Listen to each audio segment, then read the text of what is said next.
banyak orang hidup di dalam kesia-siaan. Saya coba kemarin lihat di internet, ternyata 95 orang dari 100 orang, bayangin, 95 orang, 95 dari 100 orang, berarti hanya 5 yang sisa. 95 itu merasakan bahwa dia adalah orang yang hidup sia-sia. Jadi kalau ada 100 orang, hanya 5 orang yang bisa mengerti bahwa hidupnya tidak sia-sia, dan dia merasakan bahwa dia hidup tidak sia-sia.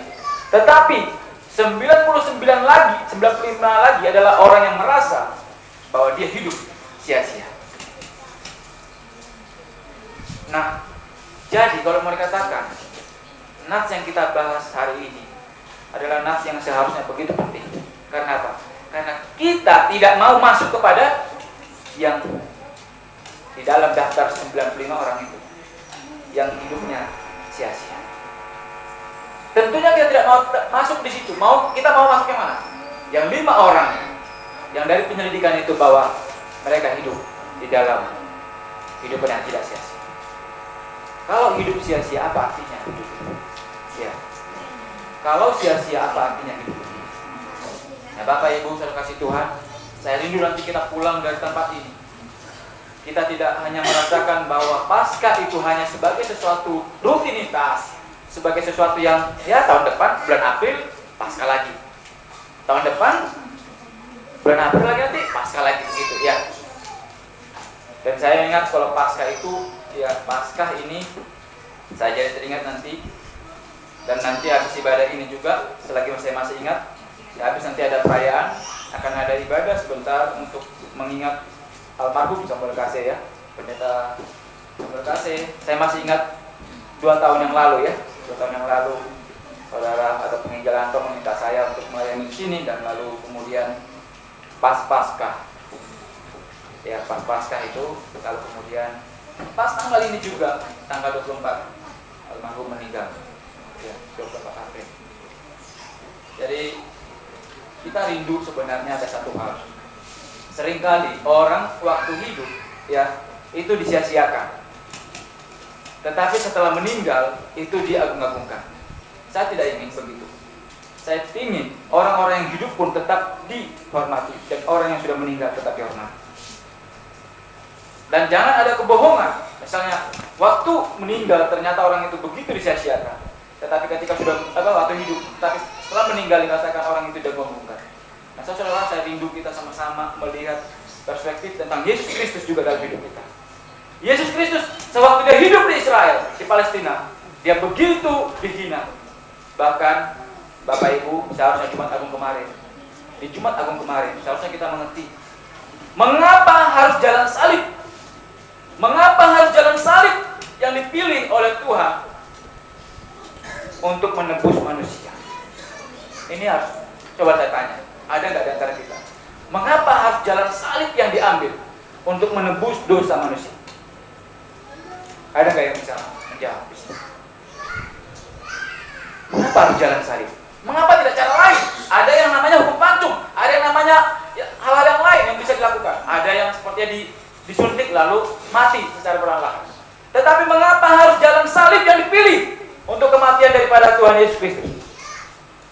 Kalau ada yang bisa menjawab, saya sudah siapin di sini satu hadiah.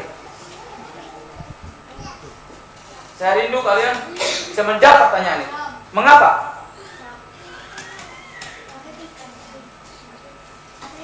Saya akan kasihkan ini jam gambar Tuhan Yesus ya. Coba siapa?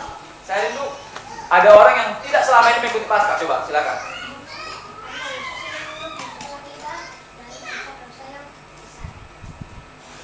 Karena Yesus ingin menebus dosa-dosa kita dari dosa yang besar, begitu ya. Oke, jadi karena itu dia memilih jalan salib, begitu. Oke, berarti kan seharusnya bisa lagi dengan cara lain. Misalkan, kenapa nggak disuntik aja? Kan bisa juga dia menebus juga. Kenapa enggak harus ini saja, dihukum pancung saja? Mengapa harus jalan salib? Mengapa harus salib? Nah, ini anak kita ini bertumbuh dalam pengenalan yang terus menerus ya, diajarkan di sekolah minggu kita sangat baik. Ya tapi nanti saya akan kasihkan hadiah yang lain untuk dia, begitu ya. Karena dia menjawab, harus kita hargai. Nah, coba yang lain, ayo, jangan kalah dengan anak-anak ini. Mengapa harus jalan salib? Saya coba periksa dari sisi kedokteran, karena nggak ada yang jawab. Saya menjawab, itu saya hadiahnya. Saya coba lihat dari sisi kedokteran, dan beberapa dokter mengatakan ternyata hal yang paling mengerikan mati, cara mati yang paling mengerikan dalam dunia ini adalah dengan salib. Tidak ada cara mati yang paling mengerikan selain daripada harus disalib. Karena kalau sebelum orang disalib, dia harus melewati jalan-jalan yang begitu mengerikan.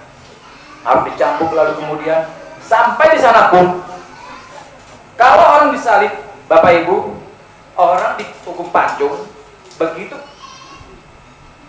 pisaunya langsung dep, udah. Innalillahi wa inna ilaihi raji'un, ya kan? Tetapi kalau disuntik, itu pun dia langsung merasa kayak fly begitu, tiba-tiba mati udah. Tetapi kalau salib, begitu ketika disalib, dia akan perlahan-lahan mati. Kalau pada saat itu panas, ya panasnya ruangan ini saja mungkin sudah membuat kita agak gerah gitu. Apalagi di atas satu bukit tengkorak namanya, itu gersang bukan main. Di situ nggak ada seperti Citraland atau seperti apa? Ini perumahan apa ini? Yang damai-damai ini, kota damai misalnya. Yang begitu banyak pohon begitu ya, sehingga sejuk begitu, ada angin yang semriwit, enggak. Dia di Bukit Golgota yang begitu sampai dikatakan bukit tengkorak karena banyak orang sudah mati di sana disalib. Lalu di sana juga gersang. Dan ketika orang disalib itu perlahan-lahan darah itu turun ya dari kepala sampai ke kaki. Bahkan kalau dia ditombak, bahkan darah itu akan keluar dari tusukan.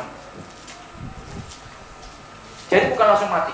Orang itu akan merasakan dulu pusing, akan merasakan yang disebut dengan gagal ginjal, jantungnya akan berdetak dengan begitu tidak baik. Lalu dia kemudian akan perlahan-lahan mati. Tidak langsung dalam 1 jam, 2 jam, bahkan dikatakan kemungkinan itu 1 hari, 2 hari baru bisa meninggal orang yang disalib. Kalau siang kena matahari, kalau malam digigit nyamuk. Orang yang diikat kakinya nggak mungkin bisa memukul nyamuk yang ketika itu hinggap.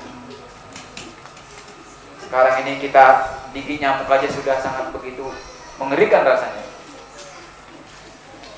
Tapi orang yang disalibkan itu adalah jalan yang terngeri, yang paling ngeri, yang paling menyakitkan, dan itulah yang dipilih untuk kematian Tuhan Yesus Kristus. Nah, Bapak Ibu saudara kasih Tuhan, itu masih ngomong di kayu salib. Orang seringkali berpikir Yesus Kristus itu menderita hanya ketika di kayu salib. Tidak. Ketika di pengadilan, dia harus ditampar, diludahi. Saudara siapa yang di sini diludahi nggak marah?